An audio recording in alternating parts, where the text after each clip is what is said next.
Sino ang nagpapataas ng presyo ng mga bilihin, negosyante o mamimili? Sa mahigit 10 taon na natin sa larangan ng pagnenegosyo ay marami na din tayong natutunan at maraming hiwaga sa business ang nabuksan sa ating kaisipan at unawa. Bukod sa talagang matataas na ang halaga ng mga materyales, ay una kong napagtanto, naintindihan kong tayo din mga customer o mamimili ang unang dahilan o contributor upang tumaas ang mga presyo ng ating mga binibili. Bakit? Dahil kung may gusto tayong bilhin, ay hindi maiiwasan ang tumawad ng sobra-sobra, nagmamalaki pa ang iba na mahusay daw siyang tumawad. Ano ang gagawin ng negosyante? Bago pa man tayo tumawad, naitaas na niya ang presyo ng paninda niya dahil alam niya na tatawad ka at baratilyo ka, hahaha.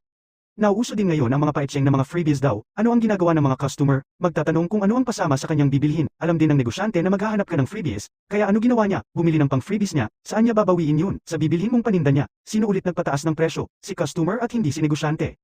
Ang iba, hindi pa nakikipag-negotiate nang hihingi na agad ng flyer, ng brochure at kung anek-anek pa. Libre ba ang pagpapagawa ng mga ito? Hindi, kundi ginastusan din ni negosyante. Saan niya babawiin? Sa bibilihin mong produkto niya. Sa makatuwid, sino ang nagpapataas ng presyo ng